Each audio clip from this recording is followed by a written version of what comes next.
You ask Tiger to solve. This deals with linear equations with one unknown. The final result is c equals -10. Let's solve it step by step.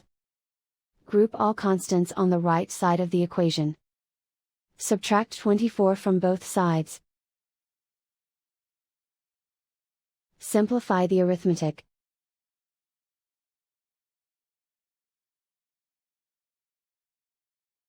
Isolate the c. Multiply both sides by inverse fraction 10 over -3. Move the negative sign from the denominator to the numerator. Group like terms. Multiply the coefficients. Simplify the arithmetic.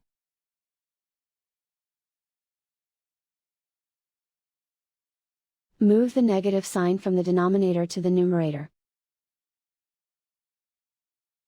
Multiply the fractions.